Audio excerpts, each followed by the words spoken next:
Hello, everyone. This is Cells at Work episode 5 review brought to you by Nerd Blaze. My name is Coby, and I am joined by Torie. Torie, say hello. Hello.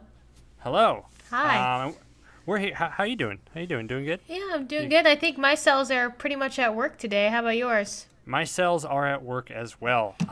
We usually have a whole gaggle of people sometimes, or we have another person named Jeff who's not here. So it's just going to be Torie and I discussing episode 5 of Cells at Work titled Cedar Pollen Allergies. Torie, what do you know about allergies? I know that I have a lot of them. Every year I'm allergic to the changing of the weather with all the pollen. Not necessarily cedar pollen. I've never encountered those before. I'm allergic to things too, but I've never experienced cedar pollen allergies as well. But I've learned that they're predominant in February through March. I believe. Yeah. March. Mm-hmm. And wow, I didn't know allergies were so prophesized to be death from above. Well, I just thought they were just things, you know? I mean, to be fair, even before this anime taught me, I knew that allergies are basically, your body reacting to things that it doesn't know about, it goes through panic mode trying to get it out of your system. And I guess that's what we experienced in this episode. That is. So episode 5, Cedar Pollen Allergies. It starts in a way that I think is in my opinion, the most exciting introduction of a new threat. Which is like a tranquil village. All of a sudden, a gigantic meteor just like rains down from the sky, and everyone's like, "Oh no, it's here!" Bum bum bum. What do you think of the meteor? I thought it was pretty cool. I mean, I never imagined I would have a meteor going through my body, but I guess that's what an allergy is, right? They're just meteors, exactly. Yeah. We have a whole space inside of us being invaded. And I know from this instance, I was thinking. That we were going to get a different genre of movie than we were going to get. Like, because I remember how we had the flu, it came with like a zombie movie, right? And yeah. It's like, how to deal with zombies. I was thinking this one was going to be a complete evacuation disaster movie type genre. And we didn't quite get that, but we got pretty close because it was pretty epic to see everybody freak out about the impending destruction of a gigantic meteor. Yeah, who knew that an allergy would cause for world's end, Harbinger of the end. Yeah, and that leads to the introduction of a new cell. We get introduced to a new cell here, and he's... Sorry about that. See, whatever phone that was, that's excited for the new cell as well. We run into Memory Cell, and Memory Cell is a cell that I've been excited to see, because he's like in the opening credits, and he's like one of the only ones we haven't seen yet, so I was hoping we'd get him, and he looks like a mad scientist type character. And Memory Cell kind of busts in and says, "Oh no, this is the Harbinger, because something is coming." What did you think of Memory Cell? You know what? Memory Cell is my favorite character. Memory Cell is your favorite over White blood cell and red blood cell. What about B Cell? I forgot the guy last week who we loved. Well, not you loved. Everybody else loved. Oh, you mean Basilphil? Basilphil, yes. No, I liked him. It was kind of like, I mean, they always kind of play on cliches in this, and I've come to get used to that. But I liked him because he was, like the typical, like, oh my gosh, they're going to be raining fire. Oh, panic, everybody. I've seen this before. It's an omen. But he's talking about your body, which makes it even funnier. It's like, it's the end of the world, but he's just kind of doing what he's known to do, which he remembers all of these parts of different things that have happened in your body in the past and like reliving them. So then, you can imagine if you were a cell and you had to hold that burden of remembering all the bad things that have happened to your body, like, that's pretty terrible. That certainly does weigh on you. And what I actually liked a lot about Memory Cell is that, because this is certainly a character, right? Like, I'm sorry, an episode was playing. This is certainly like a character in one of these disaster movies who has information. He's like the prophecy, like this is what they foretold. But what I liked about Memory Cell is that he also had no idea how to interpret the prophecy. Like he was just he's in White Blood Cell be like, "What is this?" And he's like, "Oh, I don't really know. It's death from above. I don't know what this means. It's just something." And White Blood Cell kept turning to him for answers, and like Memory Cell was just as confused. He's just like, "My job is just something bad's gonna happen. I don't know what it is, but it's bad." And then I was thinking in my head, well, if he can remember something bad is going to happen, why can't he remember exactly what happened? But then I think in the past we've looked up like the amount of time that certain cells are alive. So let's see, memory cells, how long are they around? So I was thinking that even though every year the cedar cell or the cedar pollen allergen seems to affect this person because they've said it before, like, oh, it gets worse and worse every year. Mm-hmm. But it's their first time. Oh, that's a good explanation. That actually, I never thought our conversation about cells' life would affect the show itself, but having them have just a short lifespan does take into account why they don't remember that it happens every single year. Okay. All right. That's a logical explanation for a slice of life fun show. I know. Getting deep into it. So then, the cedar pollen things, which we think are like the main villains of this episode, and they're just gigantic green blobs. What do you think of their design? Oh, they're pretty cute. There was not much to them. They were just green blobs, but they were yelling, "Cedar, cedar, cedar." Yeah. And they didn't really do much, but what I thought was interesting about them is like, because then the episode kind of gave way to like its main point of the story, which was not about the cedar pollen. It's about how the cells do their jobs to what they're supposed to do, but how sometimes that creates problems. I mean, isn't that true in real life? Isn't that our life in general? Right? That is. Yeah. I mean, it's a insightful social commentary on how we act as human beings. But so basically the problem was that when these cedar pollen blobs bust into the scene, B blood cell, or what is his name? He's just B-cell. He's antibody. Just B cell. He's just B cell comes in and starts spraying them all down with his new thing that he invented just for this. But that creates who's the the fat cell or the mast cell? Yeah, fat cell. Like, don't call her fat. Yeah. She's like, don't call me fat. Who she follows her manual. So like when there's a lot of that stuff in the air, she creates histamines everywhere. But that creates problems because that washes out everything, and then all cells hate them. But then their defense is that we're just kind of doing our jobs here. Yeah. Which is what I really wanted to talk to you about, because we had discussed problems in the previous episodes about how sometimes there was no arc to it because it's just cells doing their jobs.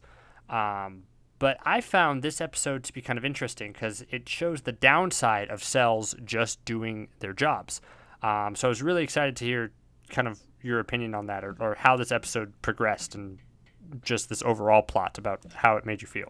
No, to be honest, I've been harping on this show about, cells just doing their job, and that's boring. Like, I want to see more than that. But this actually gave me more than that. That's something that I've been wanting to see. It's just conflict, things that don't necessarily go as planned. Because as far as I know, I'm not a doctor like some of our previous guests or anything. Our esteemed guests. Yeah, our esteemed guests from the past.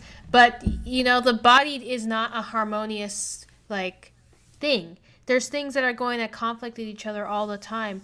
And no matter what you're doing, they're not necessarily going to be good for you or bad for you or the best for you, but it's just what your body has to do. So it was kind of cool to see how everyone's freaking out. I don't know, is everybody not familiar with this process, even though they go through it every year? They're just freaking out.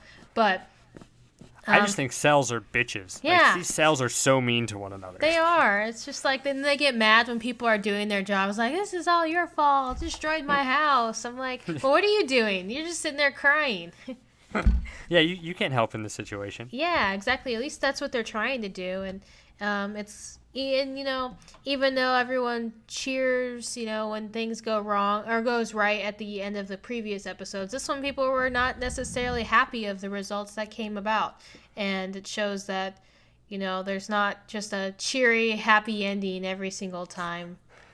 It's not because even the music is light and all the characters survive. Like if you look at the context of this episode, it's pretty dark because at the end of it, a pill comes in, like a mysterious new Yeah, like a steroid. Yeah, like a steroid comes in. That red blood cell finally does her job and delivers something, but it's a problem. It's something that just destroys everything. I know. Dang. Just, probably kills a lot of people. Kills a lot of these cells because it just wipes out everything in its path. And I was thinking about Osmosis Jones. I forgot. Have you seen Osmosis Jones? I have not. You have not seen Osmosis Jones. So then it was like a dark twist because Osmosis Jones, a pill comes in and they're friends. You know, they do the thing. This pill comes in. Well, they're not friends at first, but this pill comes in and just acts like a Terminator and just destroys everything. So sad. I kind of like that too, because the reason I don't really like taking medication is for that reason, is that it doesn't necessarily know the problem. It just does these certain things and attacks everything, and then, you know, hopefully it's one of the problems that you're dealing with. But yeah, that's exactly what visually, that's exactly what the cell does to you. It just zaps everything. It made me definitely not want to take pills to solve my problems. Yeah, don't take steroids. Don't take steroids. Those things will destroy all the cute things in your nose, cavity, or throat. Where was that? Do you remember where all this was taking place? I was gonna ask you where you think this was taking place, because there were certain shots of, like, you know, the nose bombs flying through, and like the pill was being delivered there. But where was that? Yeah, it had to be some sort of nasal cavity. I don't know. Where's Keiko? Where's our doctor? Yeah, man, I was trying to look at their, like, all the corridors and all the, like, the houses all look the same. And I'm sure if we read Japanese, maybe we could read the buildings and what they say. Yeah. But I couldn't figure it out. I was gonna ask your opinion on where we were at. All right, yeah, I have no idea. It was a cool place. Too bad it all got destroyed. Guess we'll never find out. Yeah. So what else about this? What was your favorite part about this episode? Or if you had a favorite part? I just really liked the character of Memory Cell. Just him spouting out his, like, random facts about this doomsday. And then White Blood Cell's just listening. He's like, oh. Like he didn't, like, doubt it either. Yeah, he was just like, oh, this is happening. Yeah, he wow. just, like, didn't even, like, freak out or anything. He was just like, oh, okay. And then, and this and that. Oh. Like, yeah, that was a great part when he's talking about the legend, and then someone runs up like, "What's happening?" And then White Blood Cells meet like, "Oh, there's a legend coming. It's bad." and it's like, yeah, no doubt in his mind, because White Blood Cell is straightforward meat and potatoes type of cell. He's just to the point. Yeah, and is that really what, like, white blood cells are? I would not find them straight to the point because of how much they do for your body. I would think them to be a little bit more fluid or a little bit more animated, but he seems to be the quite opposite. Yeah, he ganks what he wants to gank. I guess you can't blame him for doing that. I guess not. What was your favorite part? Trying to think. I think my favorite part was more of a feeling, like the excitement that I felt about the fact that it was the setup for the story was like cedar pollen is a harbinger for dark omen, and then when he was getting to his legend stuff and it showed like there'll be a mass eruption and floods and everything like that made me like, ooh, what's gonna happen next? Like I was for the first time in a way where I wasn't just like watching these episodes just like this is at a fun time, but I was like legitimately like invested to seeing how this storyline plays out. You know, now that you mention that, how did it play out? So I get the rain of, you know, whatever fire that came down. That was supposed to be the histamine. What was supposed to be the volcano? It must have been the pill that comes and just wrecks everything with its laser eye. Maybe. And then the flood, I guess, is the tears that were flooding out. Yeah, that were released. Yeah. Oh, well, I guess you should listen to your memory cells. They seem to know the future. Yeah, because they remember the last time someone took a steroid and just destroyed everything. Yeah, or they kind of remember. They remembered what the result was, but they didn't remember exactly what happened. Yeah. Okay, so did this last week? You were on the fence about this. You said you were going to give this one more episode. So it's one more episode. So it has come and gone.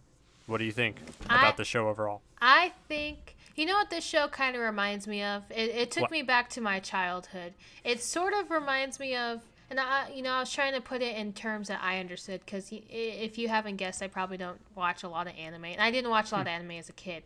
But it kind of reminds me of my favorite anime in my early middle school, late elementary school days, which was Hamtaro. It's like little little hamsters going on little adventures, doing things, everyday tasks.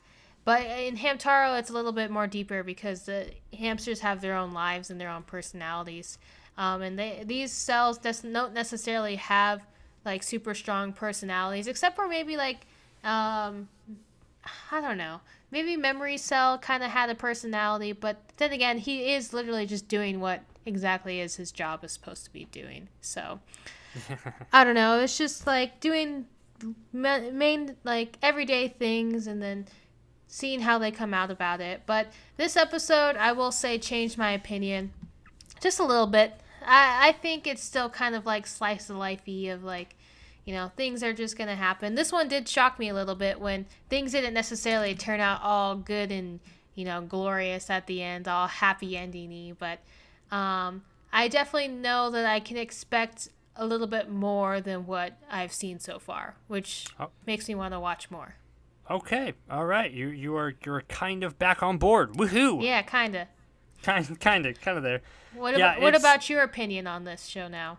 It's one that I'm one that's fine with slice of life. I love slice of life, but it's hard for me to switch mindsets of it because I want more, character arcs, more character development, more progression of certain storylines. But when this is just really like start to end, like I think I was really caught up a while ago, like on the influenza episode. Mm-hmm. Oh wait, influenza? Yeah, it was the influenza episode where it ends with like, oh no, there's a super influenza now here, like dun dun dun, and like I didn't understand that was just a joke. Yeah.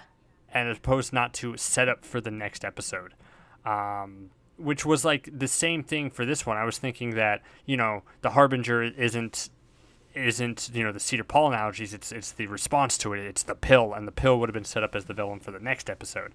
Like as storylines progress, but it's not that, no. And I accept that, and I like that. And it's just a fun watch from start to finish, and it continues to be a fun watch to me. And I will tune in every week because I learn a lot about sickness, which is the show teaching me things. So I'm on board with the show. Yeah, my guess is like when I was a kid watching Hamtaro, I didn't expect much of it. It was just a good watch and I liked watching it. So that's, I think, the mindset I have to start turning into. Like, I bet when little kids watch this, they're like, oh boy, this is great. Learning about stuff. And seeing things fight each other, and they might not even recognize it's a body, except for that lady. That lady, she's still going to drive me crazy with all of the narrator. Yeah, the narrator. Like when the guy's, the white blood cell is like, I'm not sure what this is, but I'm going to find out, and he bites it.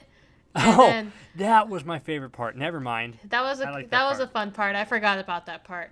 But, I mean, maybe this is for little kids too, but I got the idea that when he eats it, he could figure out what's going on, and then he would have said, "Oh, this is a cedar pollen that has somehow entered the body." Then we would have made the connection.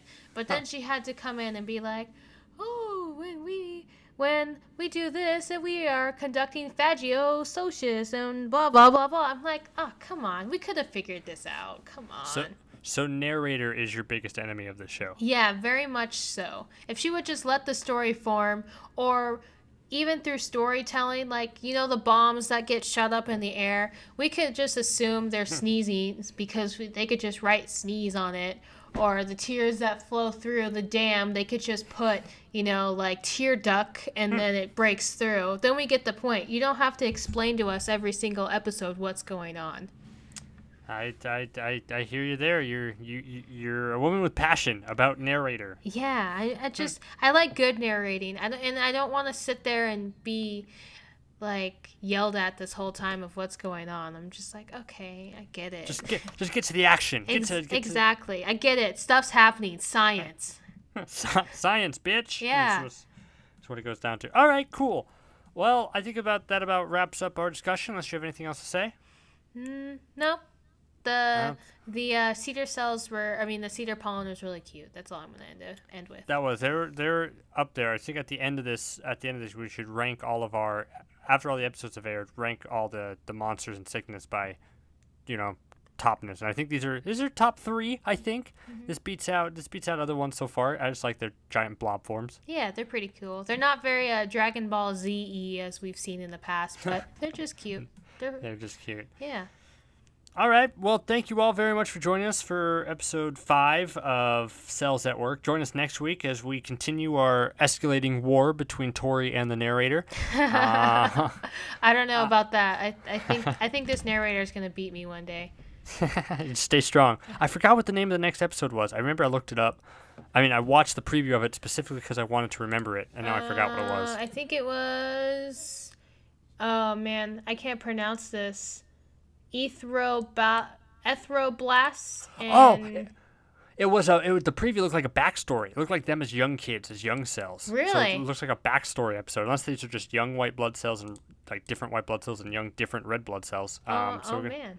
Yeah. I always surprise. Like I don't look at the previews for the next episode for this anime, so I'm gonna be very surprised. Yeah. Oh, sorry, I spoiled it for you. You did, because I was just here trying to pronounce these words, and I didn't know what was going on. Now you spoiled it for me. Thank you. Dang. Am I worse than the narrator in your eyes? Yeah. No. You can't get you can't get any worse than her unless you start spouting me different science facts as I see them happening before my eyes.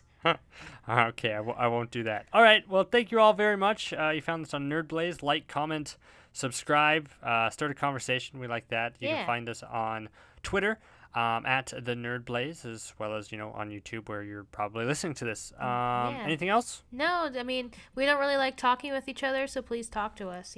Yes, please indeed. All right. See you, everybody. Yeah. Bye.